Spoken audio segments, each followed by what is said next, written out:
오늘 우리에게 주신 하나님의 말씀 다 같이 보겠습니다. 우리 구약 성경 시편 113편 말씀 함께 다 같이 보겠습니다. 시편 113편 1절부터 9절까지입니다. 제가 가져온 성경은 구약 성경 887쪽입니다.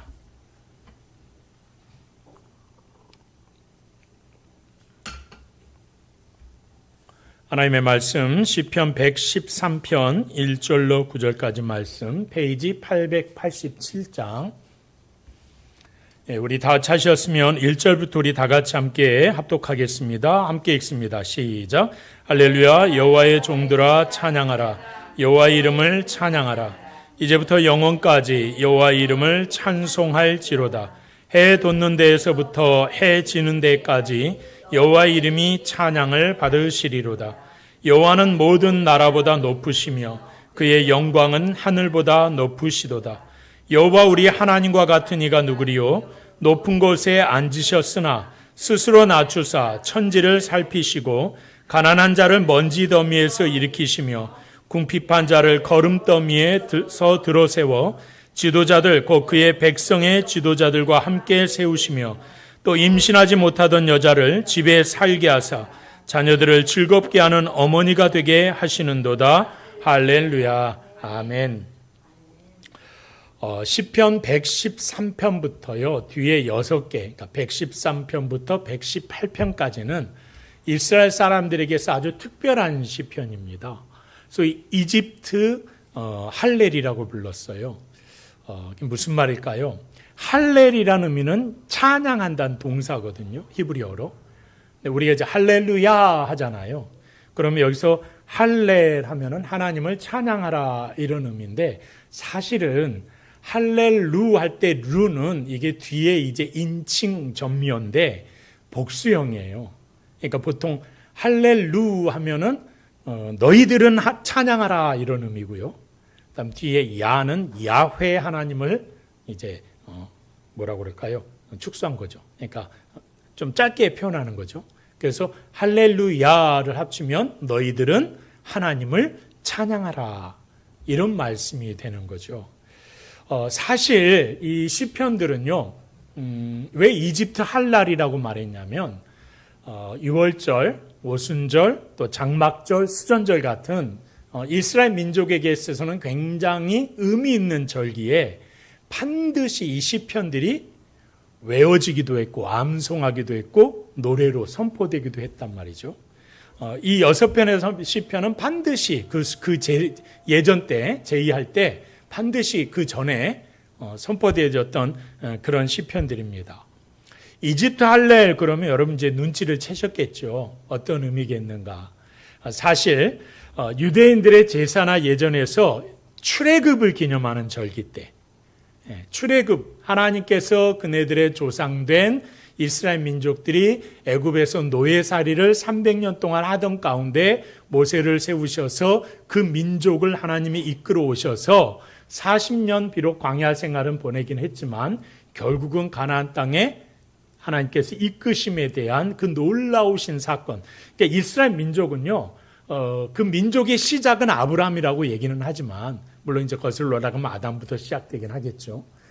그런데 이 민족의 나라의 시작은 어느 때부터냐? 그는 모세 때부터 얘기하는 거예요. 그래서 굉장히 중요한 의미를 갖는 게 출애굽의 의미죠. 그러니까 이집트 할렐 그런 것은 바로 이 출애굽의 의미를 되새기면서 하나님을 찬양하는 시편이었다. 여러분 이렇게 이해하시면 됩니다. 이제 조금 더 세부적인 내용은 있지만 이제 제사를 지내기 전에 식사를 만찬을 하게 되는데 이제 113편 같은 경우는 두 번째 잔을 포도주 잔을 딱 마시고 난 직후에 이스라엘의 모든 사람들이 암송을 하는 거예요. 예. 전원이 다 단 한 사람도 빠짐이 없이 113편, 114, 115, 116, 117, 118편까지를 암송하는. 그러니까 그만큼 그네들에게 이 출애굽 사건이 얼마나 중요했는가, 얼마나 의미 깊은 사건이었는가를 우리가 헤아려 볼 수 있게 되겠죠. 자, 여러분 오늘 우리가 묵상하는 시편 113편은요. 그래서 이런 거죠. 우리가 왜 그토록 하나님을 찬양해야 합니까? 라는 질문을 우리가 던지게 될 때 이런 이유로 우리는 하나님을 찬양해야 합니다 하는 내용을 아주 선명하게 보여주고 있는 거죠. 오늘 말씀을 통해서요. 그래서 오늘가 좀 묵상하면서 찬양받기에 합당하신 하나님이라는 표현을 우리가 참 많이 사용하는데, 그렇죠? 오늘 아침에도 아침부터 저녁까지 우리가 하나님을 찬양하라 이렇게 말씀하셨는데, 오늘 하루 아침 시작할 때 하나님 찬양하셨습니까?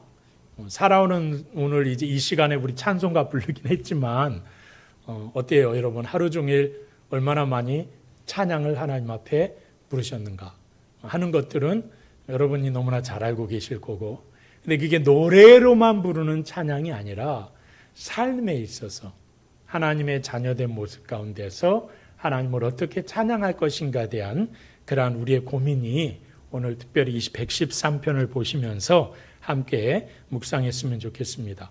자, 먼저 우리 본문 1절과 3절을 보시면요. 제가 좀 아까 설명했던 소위 할랄과 관련된 이야기인데요. 찬양하라 하는 내용이 이 1절과 3절에서 연거푸 4번이나 반복됩니다. 2절에 나오는 찬송할지로다는 이게 찬송이긴 한데 말라크라는 축복하다는 의미의 단어예요. 그러니까 요거 빼고요. 나머지는 한 4번, 1절만 3번 반복됩니다. 할랄이라는 단어가, 복수가. 그래서 이미 말씀드린 것처럼 너희들은 여호와 하나님을 찬양해라. 근데 할랄이라는 단어의 원어의 그 깊숙한 의미는 어떤 의미가 있냐면 무릎을 꿇다 이런 뜻이 있어요. 존귀하신 분 앞에서 내가 그분 앞에 무릎을 꿇다.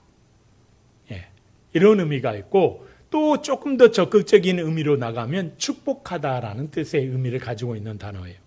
그러니까 하나님을 찬양한다는 게 무슨 의미냐라고 하면 이 의미를 새겨보면 내 삶의 모든 지배권을 내가 가지지 않고 그분 앞에 내어드리면서 나는 무한히 높으신 하나님 앞에 겸손히 무릎을 꿇겠다는 경배의 의미가 찬양한다는 의미예요. 그러니까 단순히 노래 부른다라는 의미가 아닌 거예요. 제가 이제 항상 강조하지만 하나님의 말씀을 묵상하는 것도 중요한데 묵상하면서 한 걸음 나아가야 될 것은 실천하는 겁니다라고 했잖아요. 찬양도 마찬가지예요. 세상 가요 노래 물론 뭐 좋죠. 제가 아는 가요가 없어요. 사실은 아무리 생각해도 처음부터 끝까지 부를 수 있는 노래는 옛날에 한 곡 있었는데 지금은 하도 안 불렀더니 한 30년 전에 부르고 불러본 적이 없어요. 가요는 제 얘기 드렸잖아요. 저 군대 가가지고 30년 전에 소대장 일어나 그래서 딱 일어났더니 그때 이제 후보생 시절에 노래 일발 장정 그럼 탁 튀어나 그러는데 아무것도 생각이 안 나서 그때 처음 불렀던 그때 불렀던 것도 가물가물하네. 복음성가를 불렀거든요. 그랬더니 노래 끝내기도 전에 우리 또 내부반장이 이놈 새끼 그냥 저 새끼는 그분이 그렇게 표현하신 거예요. 오랜만에 욕을 한번 해봤네.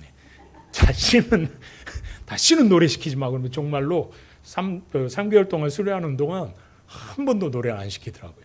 얼마나 다행인지. 그때도 이제 교회 우리 동기들 많이 데려가서 정말 열심히 교회 가서 하나님 찬양했던 기억이 있습니다만 찬양도 그런 의미인 거예요. 곡조가 제가 이제 눈을 감고 그 찬양하는 버릇이 생긴 의미를 말씀드렸잖아요. 예전에.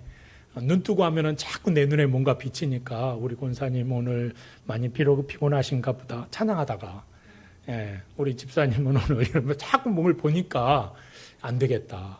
가사에 좀 집중하자.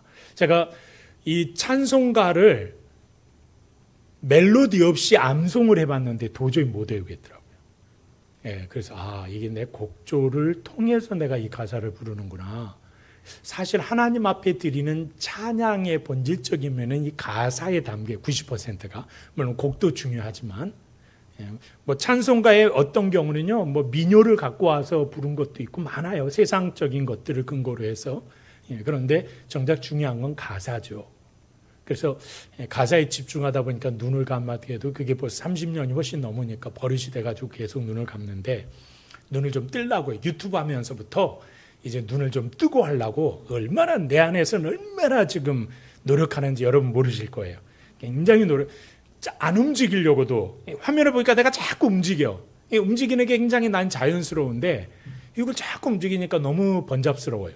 그래서 안 죽이려고, 안 움직이려고 또 얼마나 지금 제가 힘써 노력하는지 모르는데, 이게 좋은 거라면 좀 바꾸는 것도 괜찮겠다 싶어서 그렇게 하려고는 합니다만, 찬양을 부르는 게 중요한 게 아니라 찬양이 우리의 신앙의 고백이 되어서 내가 하나님 앞에 그렇게 살아가는 거예요. 동시에 찬양의 본질적인 의미는 뭐냐면 나에게 그렇게 임하셔서 은혜를 주신 하나님 앞에 그분의 영광을 돌려드린다는 의미가 훨씬 더 강하거든요. 그러니까 우리가 이제 내가 개인적으로 좋아하는 찬양이 있어서 우리의 감정적인 부분을 어떤 가사에 대한 특정한 부분도 있겠지만 오늘 나의 삶을 돌아보면서 나를 인도하신 하나님, 나를 붙잡아 주시는 하나님, 나를 책임져 주시는 하나님을 높여드리는 거죠.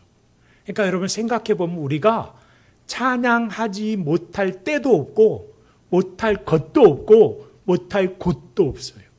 모든 순간 하나님을 찬양할 수 있게 되는 거죠. 근데 여러분 우리가 살아가는 이 시대가 어때요? 그렇게 해서는 참 어리석은 삶을 사는 것처럼 우리를 그렇게 이끌어가는 시대가 되지 않았습니까? 세상 사람들이 뭘 많이 찬양합니까? 하나님 앞에 무릎 꿇기보다 누구는 이번에 해서 몇백억은 우리랑 상관없으니까 몇 천만 원 벌었대더라. 누구는 했대더라. 그런 얘기들. 그런 것들만 누구는 큰 아파트 샀대더라. 누구는 자가용 샀대더라. 이런 했대더라는 얘기. 예. 또 명예와 권력들. 어떤 사람은 자기 자신이라는 그 우상 앞에 하나님을 찬양하기보다 자기 자신을 더 내세우는 그런 일들이 얼마나 많습니까? 세상의 것들은 이 땅에 살아가는 순간은 잠시 우리에게 평안함을 주는 것 같아요. 위로함을 주는 것 같아요. 근데 우리 이미 요한계시록을 묵상했잖아요. 사탄이 뭘로 우리를 유혹해요? 편안해지는 것과 같은 것들로. 우리에게 위로해 주는 것들 같은 것들. 우리의 통장의 잔고, 내 어떤 세상적인 명예, 이런 것들이 나를 굉장히 평안하게 한다고 생각하겠지만 실상은 계시록의 말씀은 다 헛것이다. 하나님의 역사하심과 임재하심 앞에서 이 모든 것들은 아무것도 우리에게 책임져 주지 못한다 라고 말씀하고 있지 않습니까? 오늘 본문은 그래서 우리에게 이렇게 말해요. 이제부터 영원까지 해돋는 데서부터 해지는 데까지 찬양하라. 그러니까 모든 순간 모든 곳에서 우리는 하나님을 찬양해야 한다라고 말씀하고 있는 거예요. 2014년에요. 미국의 이제 조지아주에 있는 애틀란타라는 도시에서 9살 된 10살에서 9살 요 정도 된 아이 윌리 워커라는 아이가 유괴를 당합니다. 집 앞에서 이제 놀고 있는데 지나가던 아저씨가 지폐를 하나 딱 떨어뜨려요. 이 아이가 지폐를 딱 주워요. 그리고 또 가보니까 또 떨어져 있어요. 또 주웠어요. 그러니까 이 지폐를 주려고 막 뛰어가다 보니까 이 아저씨가 딱 서 있다가 얘를 그대로 낚아채서 자기 차 트렁크를 열고 거기다 집어 던졌어요. 그리고 이제 이 사람은 바로 고속도로를 달립니다. 아이가 얼마나 두려웠겠어요. 이제 9살짜리인데. 벌벌벌 떨고 두려운 마음 가운데 있다가 이 아이가 이제 이가 막 떨리면서 벌벌벌 떨다가 문득 머릿속에 떠올랐던 게 주일학교에서 선생님들이 가르쳐줬던 복음성가. 이제 우리나라에서도 이게 번역이 되어 있기는 한데 이 복음성가가 떠올랐다는 거예요. 그래서 우리나라에 이게 찬양의 우리 주께라는 노래로 번역이 되어 있어서 우리에게는 좀 알려지지 않은 그런 찬양인데 북미에서는 굉장히 이제 아이들이 쉽게 부를 수 있을 정도로 우리로 말하면 돈으로도 못 가요 이런 거겠죠. 그렇게 해서 이 찬양을 이 아이가 부릅니다. 트렁크 안에서. 처음엔 작게 부르다가 좀씩 크게 불러요. 계속 이제 부르는 거예요. 여러분 생각해 보세요. 유괴범이 납치한 차량이 얼마나 여러분 지옥과 같겠어요. 근데 그 트렁크에 갇힌 10살짜리가 천사 같은 목소리로 노래를 부르기 시작하는 거예요. 노래를. 하나님 앞에. 우리 하나님을 찬양해. 우리 하나님을 찬양해. 우리의 모든 몸과 마음으로 하나님을 찬양해. 나는 하나님을 찬양하면서 기뻐해. 이런 노래를 계속 부르니까 이 유괴범이 그 감당이나 하겠습니까? 너무 마음에 양심도 찔리기도 하겠고 이게 이 상황이 안 맞잖아요. 그러니까 막 욕설을 하면서 협박을 하면서 입 안 닥치냐고 막 욕을 해요. 근데 이 아이가 안 들려요, 이게. 그 유괴범의 그 협박이. 더 큰 소리로 찬양을 하는데 자그마치 3시간을 찬양합니다. 이 노래를. 3시간 동안. 생각해보세요. 3시간이면 거의 부산 다 갔어요.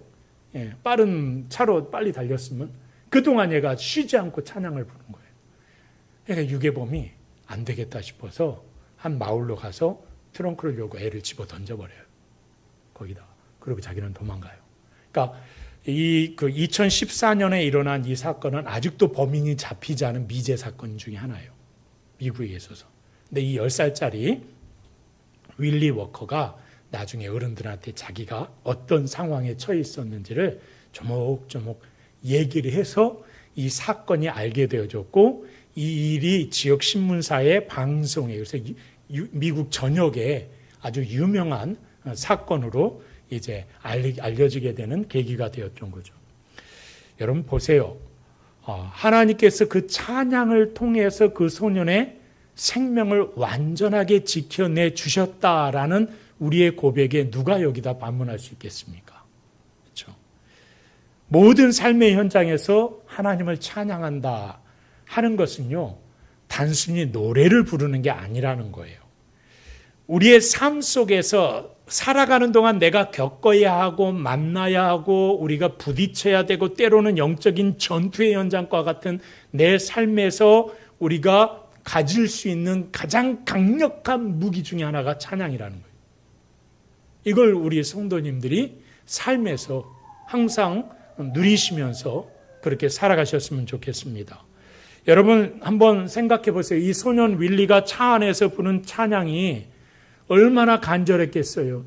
또 얼마나 하나님을 향한 소망과 기대함 가운데 있어요. 그 두려움을 떨치기 위해서 처음엔 불렀겠지만 여러분 그러나 그의 생명을 찬양을 통해서 하나님께서 구해주셨듯이 오늘 여러분이 서 있는 여러분의 삶의 자리를 우리는 여러분만 아시겠죠. 어떤 고민이 있으실지 어떤 염려가 있으실지 오늘 이 밤에도 오늘 어떤 기도 제목을 가지고 여러분 이곳에 나오셨습니까? 그런데 그 문제에 여러분 당하고만 있지 마시고 하나님이 주신 찬양의 무기로 이기시자는 거죠. 물리치실 수 있길 바랍니다.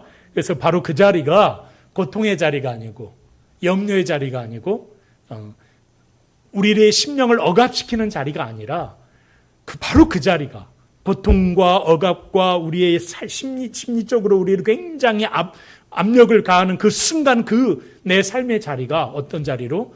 찬양의 자리로 바꿀 수 있는 여러분의 결단이 있기를 소망합니다. 그렇게 될 때 모든 상황을 하나님을 찬양하는 찬양의 시간으로 만들어갈 때 우리 하나님께서는 바로 그 자리에서 영광을 받아 주실 줄로 믿습니다. 그런 은혜가 여러분에게 있기를 간절히 소망합니다.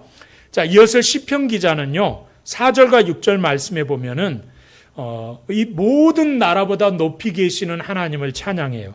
하나님이 성경에 보면요 높이 계신다라는 거는 우리가 간장 이제 뭐 저 하늘에 높은 곳에 우주 저 밖에 하나님이 계신다. 단순히 아주 높은 위치에 계신다.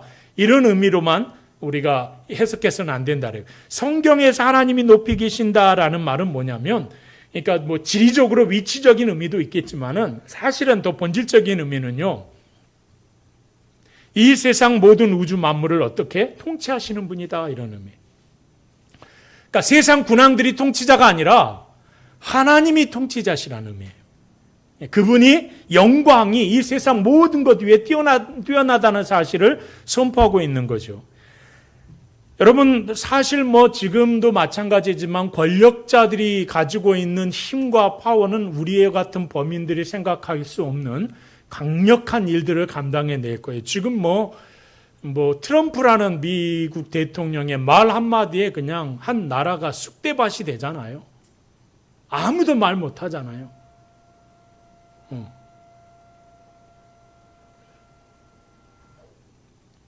또 러시아가 우크라이나 뭐 이렇게 하는 것도 보세요. 무슨 어떤 이제 물론 거기에는 나름대로 각자의 당위성은 있겠죠. 근데 사람이 사람의 생명을 빼앗는데 자격증을 부여한 적은 없어요, 하나님이.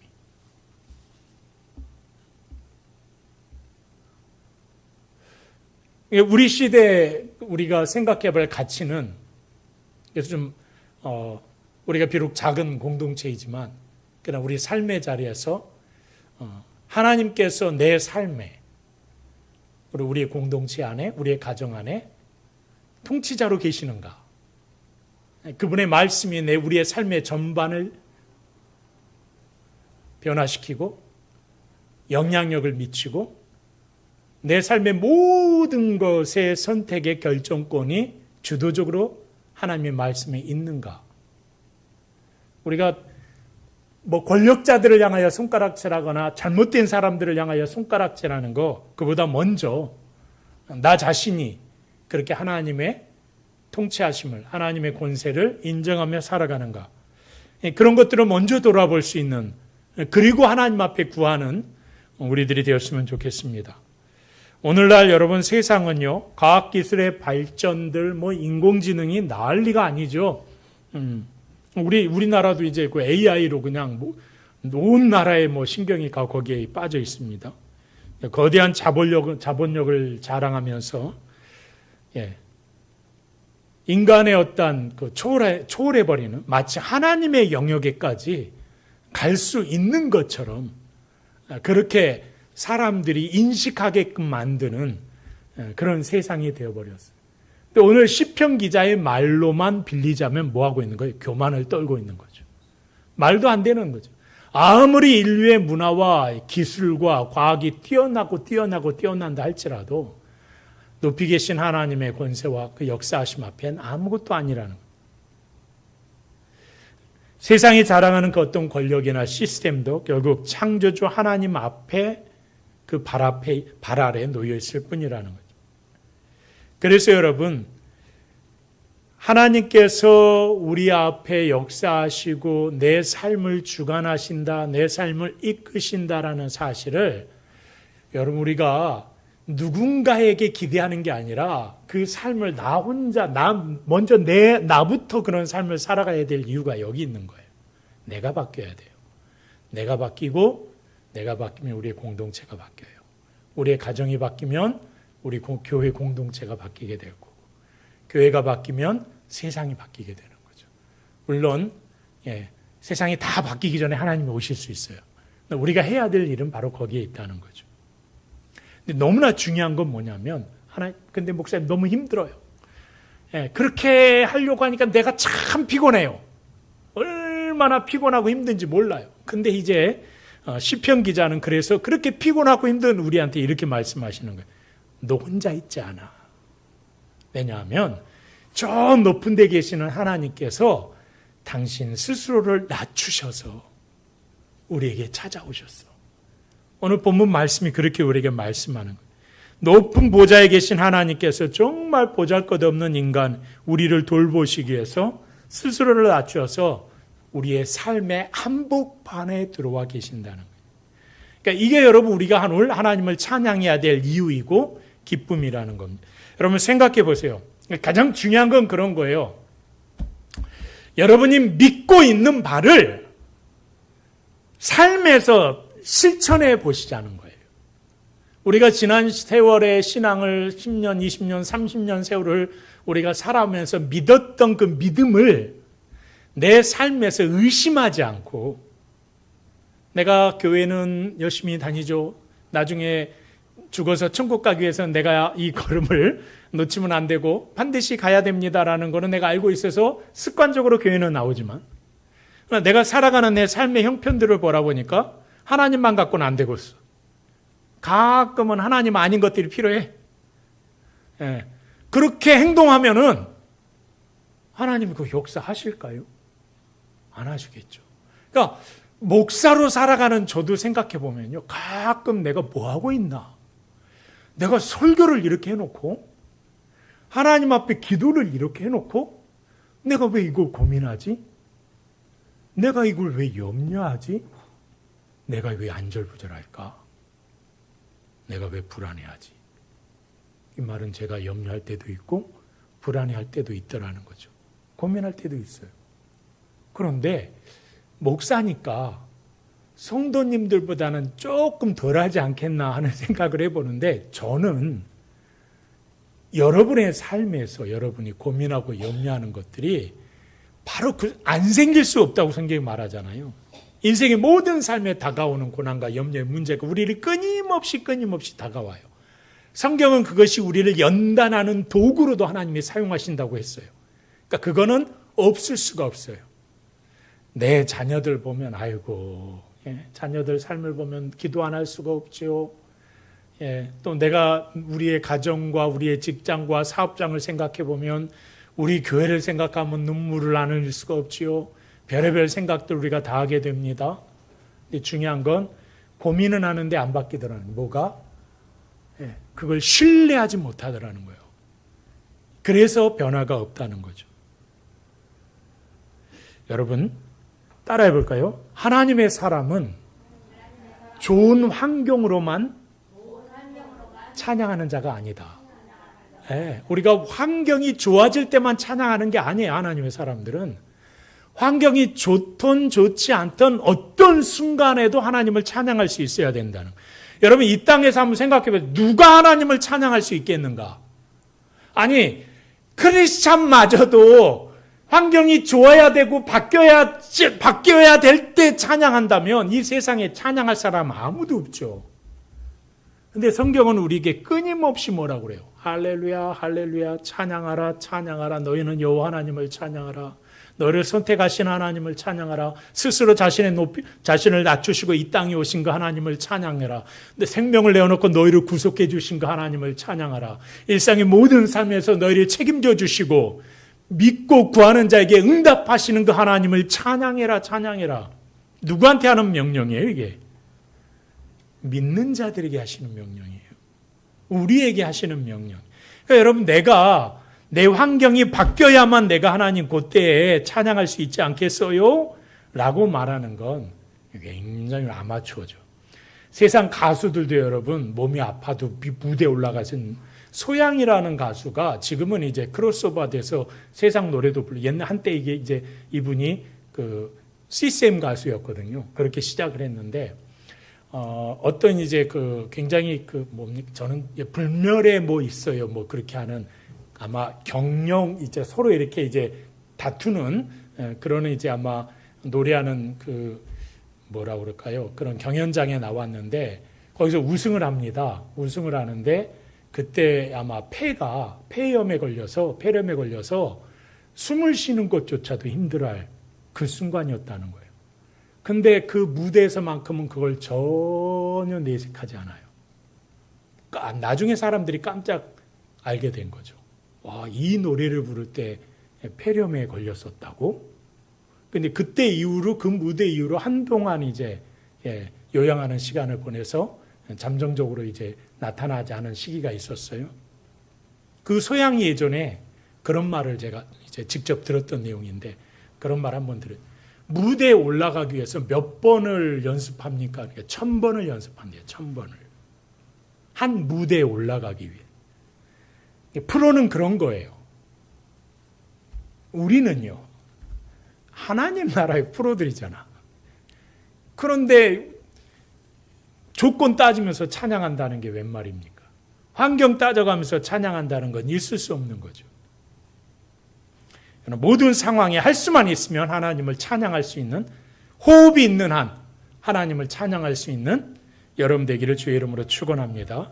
자, 마지막 7절과 9절에서 보면요, 높고 영원하신 하나님께서 결코 세상을 방치하지 않을 것이다 하시면서 선포합니다.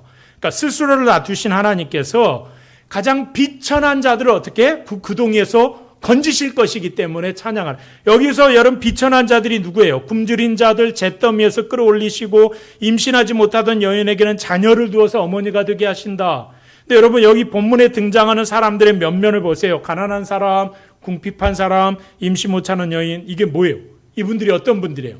이 고대 근동, 이 시대의 최약체들이에요. 경제나 사회나 정치나 종교적으로 보면 모든 그 사회적인 공동체에서 완전히 소외되었던 사람들, 누구도 돌보지 않는 사람들, 누구도 챙겨주지 않는 사람들, 최약자들이었죠. 그런 사람들을 가장 높이 계신 하나님께서 스스로 낮추셔서 뭐한다? 돌보신다는 거예요. 그럼 여러분, 이 돌보신다는 의미가 뭘까? 우리가 이 시간 좀 묵상해 볼 필요가 있어요. 첫 번째로는요, 세상의 가치와 하나님의 나라는 반대로 움직인다는 거예요. 무슨 말이에요? 세상에서 돌보고 세상에서 우러러보는 거는 있는 자들이에요. 높은 자들이에요. 사람들에게 주목을 받는 사람들은요, 뛰어난 사람들이에요. 하나님은 그런 자들에게 관심이 없어요. 오히려 비궁한 자들, 잿더미에 눌려있는 자들, 연약한 자들을 하나님이 돌보신다.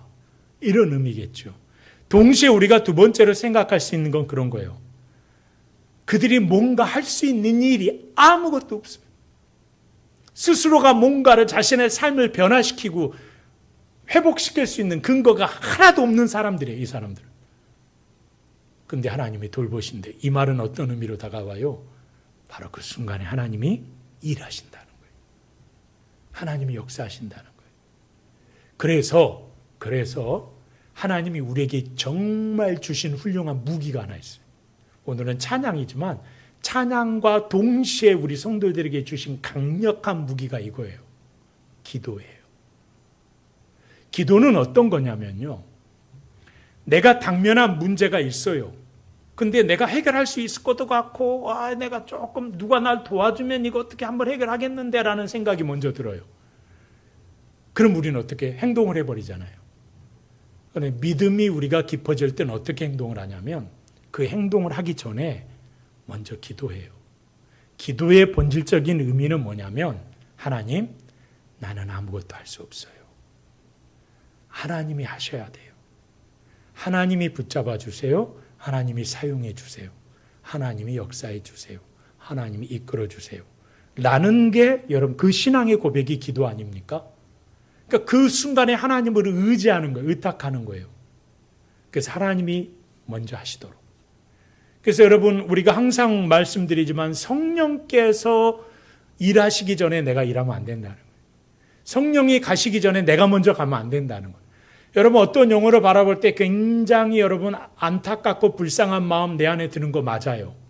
근데 내가 행동을 하기 전에, 하지 말라는 게 아니라 행동하기 전에 먼저 성령님, 그 영혼을 살필 수 있는 마음을 내게 주시고 방법을 주시고 그 영혼을 회복시켜 주시길 원합니다. 내가 어떻게 하면 좋을까요? 이 마음이 성령께서 주시는 마음이라면 움직이길 원합니다. 나중에도 우리가 움직일 수 있어요. 그러나 먼저 하나님의 뜻을 구하고 그분이 행하실 것을 위해서 기도하는 것이 더 중요하다. 왜? 나중에 이게 내 실적이, 내 업적이, 내가 치레하면 안 되기 때문에 그러는 거예요. 내가 자랑할 수 없는 근거가 되기 때문에, 누가 하신 거기 때문에? 하나님이 하신 거기 때문에. 나를 이끄시는 하나님께서 하시는 것이기 때문에. 그게 믿는 자들의 삶의 모습이어야 한다는 거예요. 여러분, 오늘 성경은 우리에게 말씀하죠. 하나님이 우리에게 임하셨다는 것은, 가장 연약한 자들에게 임하셨다는 것은 그들이 아무것도 할 수 없을 때 바로 하나님이 함께 하신다라는 의미라는 것.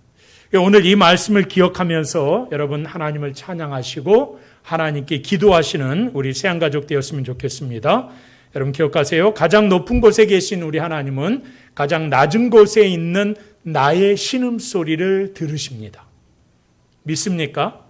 그 하나님께서 마침내 우리를 본문에 있는 것처럼 구덩이에서 건져 올리실 줄로 믿습니다. 그 믿음 안에 여러분이 오늘도 하나님 앞에 나아가시는 귀한 시간 되길 소망합니다. 우리 함께 이 시간 잠깐 기도할 때 이렇게 먼저 함께 기도했으면 좋겠습니다. 삶의 모든 현장에서 드리는 하나님께 드리는 찬양이 회복되어지기를 원합니다. 우리가 드리는 찬양이 세상의 성공이나 물질이나 환경의 조건에 무릎 꿇지 않게 하시고, 우리가 아침에 눈을 뜨는 순간부터 잠드는 순간까지 내가 서 있는 모든 삶의 자리에서 하나님을 높여드리기를 원합니다. 우리 시간 잠깐 말씀 기억하면서 먼저 하나님 앞에 기도하겠습니다. 존귀하신 하나님 감사합니다. 주의 거룩하신 은혜와